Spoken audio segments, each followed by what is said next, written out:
Okay, today I'm going to continue and conclude the discussion of To the Lighthouse, which I began the other day, and perhaps make a couple of remarks just to recall what I was talking about in the first installment. Remember, the title of my presentation is Going To and Fro into the Lighthouse, and the main principal point then being that while the title, which is all that Woolf had when she began the novel, she had the title from the very beginning, that the title itself, then the preposition to, suggests the idea of a forward, a linear movement, and a linear movement, to be sure, which will be in three parts. We'll have a beginning, a middle, and an end.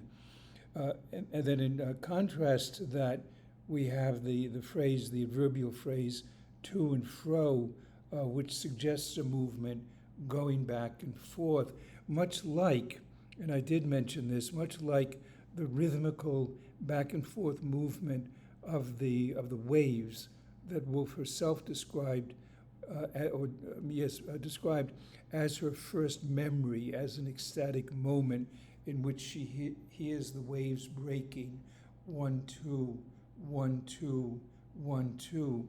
And if you take that idea that the novel itself there's a kind of a subliminal level, let's say a covert, there's a covert movement, maybe that would be a good way of saying it, a covert level in the novel beneath the surface, as it were, of the presumed emphasis on going to the lighthouse.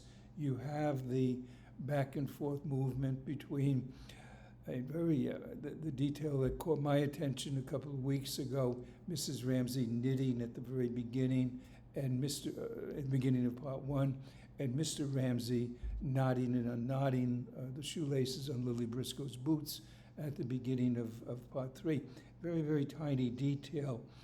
And then, of course, there are other much larger details, part one and part three, the reciprocal, the back and forth movement between the two of them.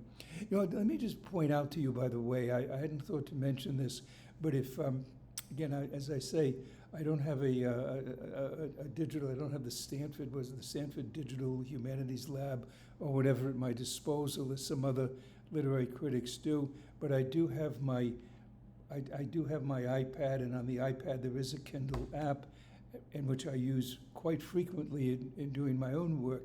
And if you go onto your Kindle app and do a word search for Mr. and Ms., for Mr. on the one hand, Mrs. on the other, you'll see I'm quite sure there are only two places in the whole novel where Mr. and Mrs.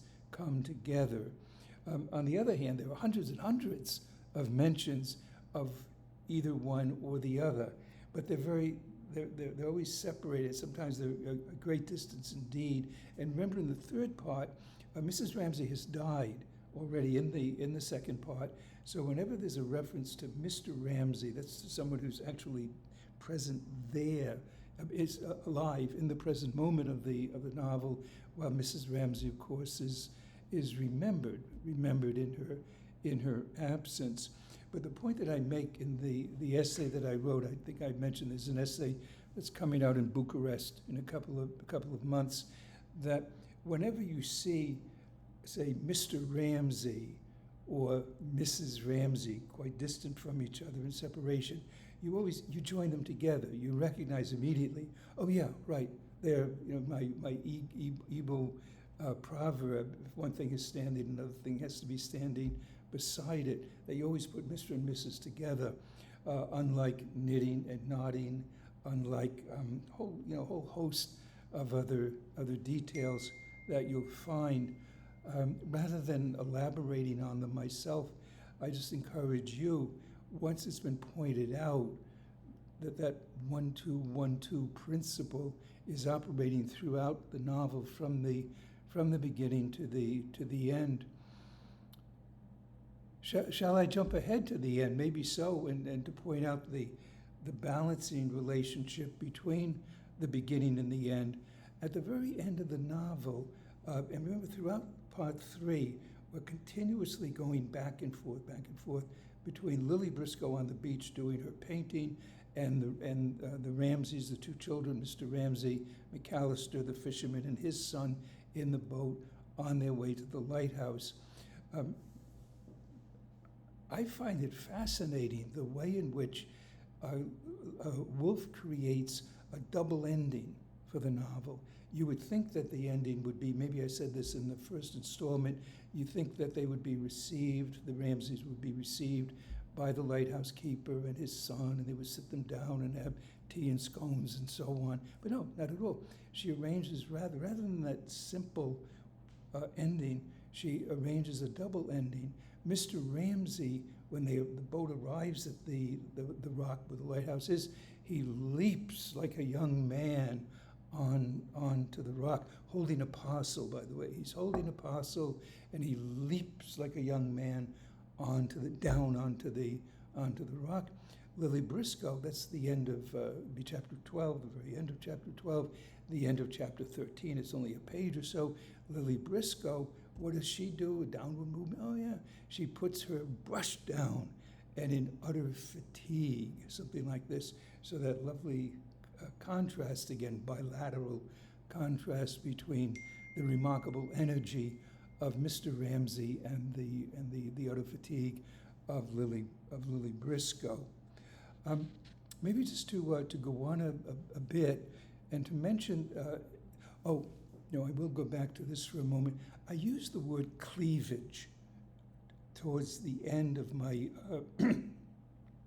of part one of this presentation, because it's a word that suddenly I was struck by it as I was reading and rereading in preparation, doing the work for this essay that's coming out in Bucharest.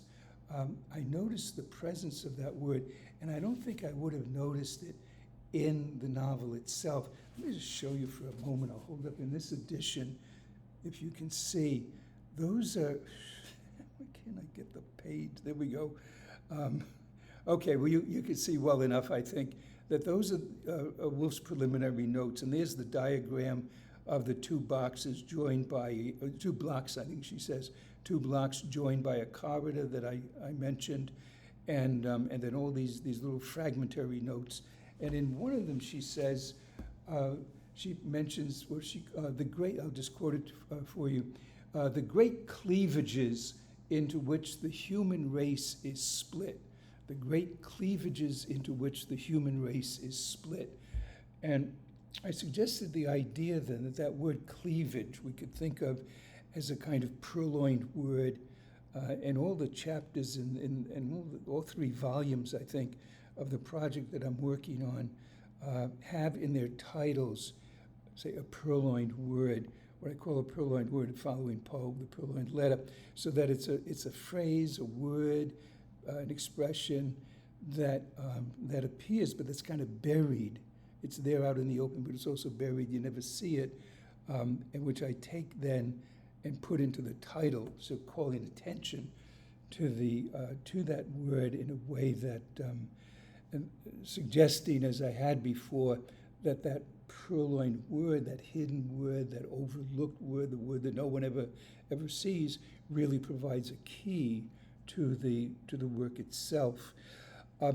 Okay, so I used the word cleavage, but then afterwards it occurred to me when I looked back at that sentence where she talks about the cleavages into which the human race is split. It's a very interesting sentence because the sentence itself is in the form of a cleavage, in the sense that the word split is a synonym of cleavage, something to cleave and to split something. Those are synonymous infinitives. So and I realized upon reflection then, something that hadn't occurred to me before, is that splitting is actually a better word than cleaving. Why? Because it matches up really, really nicely, I think at least. It matches up so nicely with the word plotting. And so if you think of there being two levels or two forces, as it were, that are operating throughout the novel, the force of, or the intention, let's say, let me put it this way, the intention of plotting, of having a plot with a beginning, a middle, and an end. But kind of uncannily, as it were, we experience, I'm encouraging you to experience as you read this novel, which is otherwise has been plotted, that you recognize, you experience the uncanny emergence, let's say. So intention and emergence, the intention of plotting, but Woolf being taken over, as it were, by and writing the novel under the impulse, under the guidance of what it is that's emerging here, this intention of splitting, of taking one thing and dividing it in two. I didn't bring along my copy of this book. The éminence grise, as it were, behind this project is a French Jesuit named Marcel Jousse, Jousse, in a book called L'Anthropologie du Geste. And I will say nothing more about it except he has this wonderful phrase, and I don't have it exactly in French in my mind now, but where he says that unity becomes even more unified when it is divided, or the one becomes even more one when it becomes two, something like that. I think we could sense so that Mr. and Mrs. knitting and nodding, leaping up onto a rock with a parcel, laying down a paintbrush, and so on. All of these activities then, a very good example. I mean, and since I mentioned the end, though, I want to go back to the very beginning of the novel, where remember, Mrs. Ramsay says yes if it's fine, and Mr. Ramsay says, but it won't be fine. And it's interesting, you know, a lot of people they go off. So when they go off on Mr. Ramsay, oh, he's so cruel. Oh, he's such a tyrant. So, oh, he won't let James go to the lighthouse. No, he's just saying the weather's going to be lousy and you're not going to be able to go. And his wife agrees with him. Remember at the end. So it's not that he's a bad person or what. It's that Woolf wants there to be she wants one sentence over here and another sentence beside it, as a standing beside it. So yes, if it's fine tomorrow, but it won't be fine. The most fascinating detail, and you've heard it here for the first time, I'm sure, is that in her corrections of the manuscript, in the original manuscript, Woolf had written for Mrs. Ramsay, yes, if it's a fine day. And then Mr. Ramsay, but it won't be fine. And she crosses out, she deletes day. You think, what'd she do that for? Well, because it creates a much nicer, much more symmetrical balancing. And notice too, and hopefully not to say too much about it, the two reactions of her son, of James. So he's so thrilled when she says yes, and he wants to, was it a poke or a knife or whatever? He wants to kill his father. Why? Because his father's a horrible human being? No, not because he's a horrible human being, because Woolf wants to have that back and forth movement, very much as in Greek tragedy. I talk about this in the essay, if you're interested, and you can get it online in a couple of months, that the back and forth between Mr. and Mrs. Ramsay it's called sticomythia in Greek tragedy, where you have Creon and Oedipus going at each other, pro and con, as it were.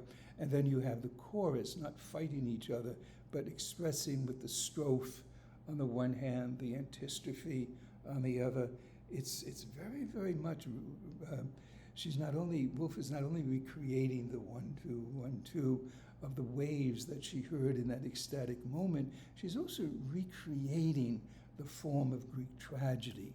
And don't tell me she's not, because I'm very, very sure that she is. Other examples then, so she's taking the beginning, she's dividing it into two. She takes the end, the singlet, she divides it into Mr. Ramsay, Lily Briscoe, where was Mr. Ramsay and Mrs. Ramsay at the very beginning. Just to give you a couple more examples, and and I'm going to try to stop rather soon, is to remember that there are two Ramsay children that die in Time Passes, in the second part, in the hinge that joins together the diptych, let's say, which is formed by parts 1 and 3. One of them is Prue, to be sure, and the other is Andrew. And what's, I have to say, fascinating in the case of the death of these two young, they're not children, but they're young people. Prue dies in the aftermath of childbirth. So she doesn't die immediately. She dies there, and I don't, the exact details I don't think are important. There are complications, and she's dead. Andrew, on the other hand, dies on the battlefield. Is it a grenade that blows up? Is it a bomb? Whatever it is, he dies immediately. So you have two deaths, but they're not identical. They resemble each other, and Woolf, in effect, is taking the death of children, the death of the younger generation, and say bifurcating it, turning it into making a binary representation or a bilateral representation. My other favorite is the two couples that are supposed to get married. Remember, there's Mrs. Ramsay has invited the two young men and women. There's Lily Briscoe and William Banks, and there's Paul Rayleigh and Minta Doyle. And that they've been invited to join the Ramsays. Why? Because Mrs. Ramsay, who is every bit as intent as influencing, as outliving her own mortal life, as it were. She says at one point she wants to be woven into the lives of young people, as Mr. Ramsay wants his books to be read. But notice that it's not just that there's one couple that could very easily have just invited Paul Rayleigh and Minta Doyle. They do get married, and so not very happily. But Woolf takes marriageable couple. She bifurcates it. She bilateralizes it. And why? Well, because you look at the outcome. Paul Rayleigh marries Minta Doyle. Why? Because Mrs. Ramsay says, he knows that that's what Mrs. Ramsay wants. And at one point, I have to go and tell Mrs. Ramsay that I'm engaged to Minta. Oh, she'll be so happy. And then what is it later? I have to tell Mrs. Ramsay, if I only could tell her she's dead, but if only I could tell her that my life has been ruined by that marriage. So he gets married because Mrs. Ramsay wants him to. Lily Briscoe doesn't get married because Mrs. Ramsay wants her to, but for other reasons perhaps as well. But the idea being that once again you have one thing becoming more one by its division, by its splitting. So I think that's the main thing that I really, perhaps the idea, I like to replace cleaving with splitting, and to see then the distinction between plotting, which is something that happens in time, it develops, evolves in time, and splitting that occurs in an instant, that we see in a momentary perception. We see the way in which these two things that are quite different from each other are really, they cleave, in the sense they're split from each other. But splitting is also a kind of sharing. When you split something, you share. So there is a sharing that goes on as well. There was something else I wanted to say. Oh, listen, and maybe I'll leave you with this, is somewhere, and again, I do it on my Kindle app. I have the complete works, thousands of pages of Virginia Woolf. I type in a word, and if I came upon, wherever it was, a phrase where she talks about the obligations of writers, and the writers are under the not shouldn't say under the lash or under the whip, but she describes the obligation to plot, the obligation to create a plot as the plot itself is a tyrant,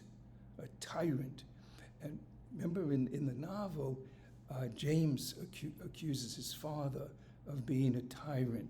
There's a very nice balancing. Again, I think oftentimes readers miss it. They say, oh my God, Mr. Ramsay, he's such a horrible, he's a tyrant, this and this and that. But the humor of it is, I think it's really funny, that at the very beginning, in part one, James thinks of his father as a tyrant because he, quote unquote, won't let him go to the lighthouse tomorrow. In the third part, he's still thinking of him as a tyrant, but now the reason has been reversed. It's because his father is making him go to the lighthouse. So what I would say is that whenever you see the word tyrant, or whenever you catch yourself wrongly thinking of Mr. Ramsay as a tyrant, remember that what Virginia Woolf said about plot being a tyrant, and realize that her way of escaping, and I think this is generally missed by readers of the novel, her way of she doesn't simply dispense with plotting, let's say, but she replaces it rather with splitting. And so, again, in a subliminal way, the splitting, it's really obvious once you see it, but you don't necessarily see it. Once you have, it seems it's quite clear. Listen, I found I was talking, and I think I did mention last time, there are all of these, doublets are all over the place, not only in scenes and in the doubling relationship between part one and part three, which I've described referred to as a diptych, but also with all those redundant pairings of words. Most of the adjectives are there, they're nouns, other adverbs. I don't have it at my fingertips, but over and over again.